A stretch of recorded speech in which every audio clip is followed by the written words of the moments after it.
As Governor Beshear urged Kentuckians to stay healthy at home this spring, a critical date was looming. The primary election. Originally scheduled for May 19th, both he and Secretary of State Michael Adams agreed it should be delayed to June 23rd.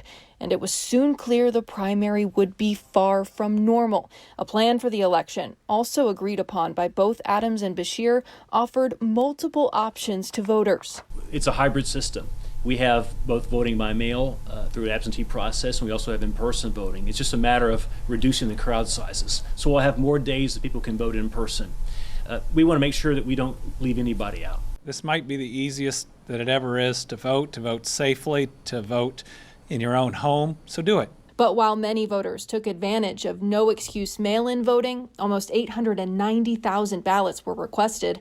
A shortage of poll workers meant Kentucky's largest counties, Jefferson and Fayette, had just one polling location open on Election Day, something that earned the state national criticism from people like Hillary Clinton and LeBron James.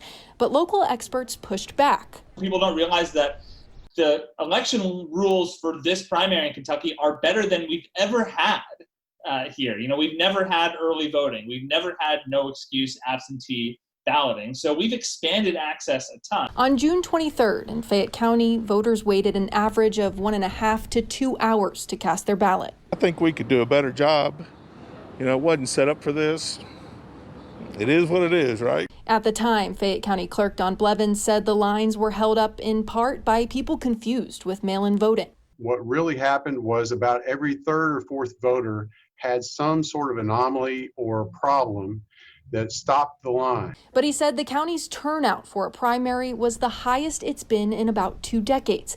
With the big shift to absentee ballots, it took a week for election results to be finalized. We had a free and a fair election. That's what the governor and I insisted on. These out-of-state narratives about voter suppression were just plainly false. In the end, the Commonwealth's Republican Secretary of State and Democratic governor agreed Kentuckians had been given the options needed to make their vote count in unprecedented times.